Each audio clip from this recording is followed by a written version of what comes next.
Good evening, everyone, and welcome to our showing of Anatomy of a Murder, 1959, the first selection in our new miniseries, Scintillating Movie Scores, produced and directed by Otto Preminger with Jimmy Stewart, Lee Remick, and Ben Gazzara. The judge was played by Joseph N. Welch, a real-life lawyer who was famous for admonishing Senator Joe McCarthy during the Army McCarthy hearings. The film was shot in black and white, from a screenplay by Wendell Mays and based on the 1958 novel of the same name by John D. Volker, a Michigan Supreme Court justice writing under the pen name Robert Traver.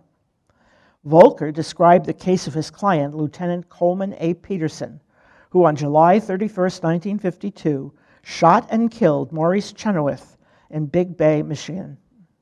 To defend Peterson, Volker employed a rare version of the insanity defense known as irresistible impulse, which had not been used in Michigan since 1886. The jury deliberated for 4 hours and delivered a verdict of not guilty by reason of insanity. 3 days later, Peterson was evaluated by a psychiatrist who judged him sane, and he was released soon afterwards, never having served any time. Some legal experts point out that there is a possibility of witness coaching in this film. That is, the only possible defense that Mannion has is the insanity defense, a fact which is spelled out to him by his counsel. This is made even more egregious by the prosecution, as they call in other inmates awaiting sentencing to testify against Mannion, which is presented as suborning perjury. The memorable jazz score was written by Duke Ellington, who had a small role in the film as the character Pie Eye. He composed the score with added small pieces by Billy Strayhorn, and it was played by Ellington and members of his orchestra. It was the first collaboration on a film score by the two men. Ellington was known for his inventive use of orchestra as well as for his eloquence and charisma. The music is heard in bits and pieces and written in classical 12-bar blues form. It does not appear continuously behind all the dialogue. Mervyn Cook, in the History of Film Music, said that the score contains some of Ellington's most creative and eloquent music and beckons with the sultry scent of a femme fatale. Other film historians recognize this score as a landmark, the first significant Hollywood music by an African American comprised of non-diegetic music, i.e., music whose source is not visible or implied by action in the film like an on-screen band. Detroit Free Press music critic Mark Stryker said that the score employs a handful of themes endlessly recombined and reorchestrated. Ellington never wrote a melody more seductive than the hip-swaying Flirt Bird, featured an irresistibly salacious tremor by Johnny Hodges on the alto sax. He also referred to the simmering violence of the main title music. The film was met with both critical acclaim and financial success when it was released, and has been described as probably the finest trial movie ever made. It earned $8 million on a budget of $2 million.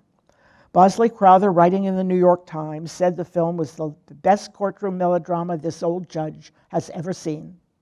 It is well-nigh flawless as a picture of an American court at work, of small-town American characters, and of the average sordidness of crime. On Rotten Tomatoes, the critical consensus reads, "One of cinema's greatest courtroom dramas, Anatomy of a Murder is tense, thought-provoking, and brilliantly acted, with great performances by Jimmy Stewart and George C. Scott." The film's frank language led Mayor Richard Daley of Chicago to temporarily ban Anatomy of Murder from his city. Its direct language and sexual themes were very much at odds with those of other films produced at the same time.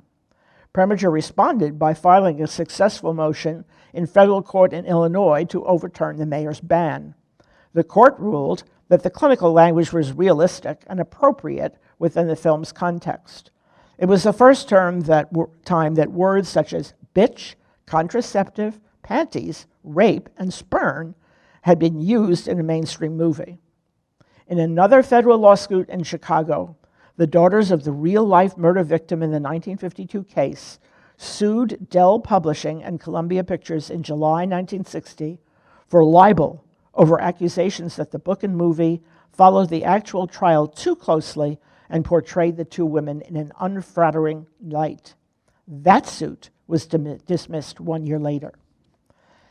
Anatomy of a Murder was filmed in several locations on the Upper Peninsula of Michigan, including Big Bay, Marquette, and Ishpeming. Some scenes were shot in the Thunder Bay Inn in Big Bay, 1 block away from the Lumberjack Tavern, which was the site of the murder that inspired the novel. The Marquette County Courthouse was used to film all the courthouse scenes. The film's black and white palette can be seen as a complement to Michigan's harsh Upper Peninsula landscape. Plot summary. Frederick Mannion, an Army lieutenant, is arrested for the murder of a bartender, Barney Quill. In his defense, Mannion claims that Quill has raped and beaten his wife, Laura Mannion. Although Laura supports her husband's story, the local newspaper reports that the police surgeon found no evidence that a rape occurred. Mannion is defended by a local lawyer, Paul Beegler, who discovers that his client is possessive, violent, and jealous, and that his wife has a reputation for flirting with other men. Beegler realizes that the prosecution will try to make the court believe that Laura was drunk and that she was picked up by Quill, and that her husband killed him and beat her up when he discovered they had been together. Mannion pleads not guilty, and Beegler tries to find evidence to exonerate him. Fun facts about the film. James Stewart's father was so offended by the film's language that he took out an ad in his local newspaper telling people not to see it. The interior of Barney Quill's bar is not a set. It's the actual tavern of the Thunder Bay Inn in Big Bay, located 300 yards down the road from the Lumberjack Tavern. The law library in the courthouse was actually filmed in the Carnegie Public Library in Ishpeming. The door that was opened in the courthouse was really the door to the men's restroom. Saul Bass, who designed the film's opening titles, also designed the titles for Alfred Hitchcock's Vertigo, 1958. The body depicted in both of them is very similar. Welch's wife appears in the film as one of Mannion's jurors. Chuck Ramsey, a sportcaster on WBAY in Green Bay, Wisconsin, played a small part as an orderly. Whenever his station ran Anatomy of a Murder on its late-night schedule, it was always billed as starring Chuck Ramsey. Mannion is an officer in the Air Force Artillery.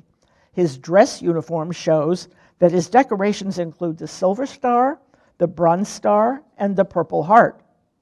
Joseph N. Welch did not memorize his lines. He read them off 2 teleprompters. Jimmy Stewart's car is a 1948 Pontiac Silver Streak convertible. When Beegler phones Laura Mannion, he has to dial 0 and get the operator to connect him. When this film was made, many small towns had only one exchange with 3-digit telephone numbers, and calls outside the exchange required operator assistance. The 2 railway scenes were shot at the former Chicago and Northwestern Railway Station in Ishpeming, Michigan. The police car in the parking lot at the police station is a 1959 Ford Edsel sedan. Remember those? When Judge Weaver introduces himself to the courtroom, he says that he is sitting temporarily while the good Judge Maitland is recovering from a severe illness. Maitland was Jimmy Stewart's middle name. Things to look for. Duke Ellington's amazing jazz score. Stewart's careful explanation of the irresistible impulse defense. Is this witness coaching? The well-hidden use of Stewart's middle name, Maitland. Stewart's Pontiac Silver Streak convertible. The Ford Edsel police car. Look for Ellington's cameo as Pie Eye. Check out Joseph N. Welch's performance as Judge Weaver. Remember, he was a lawyer, not a professional actor. Listen for the salty language that led to the film being banned in Chicago and the Marquette County Courthouse with an interior filmed in the local public library. Now it's time to view Anatomy of a Murder. Sit back, settle down, and please remember that it may take a few minutes for the film to roll. Enjoy.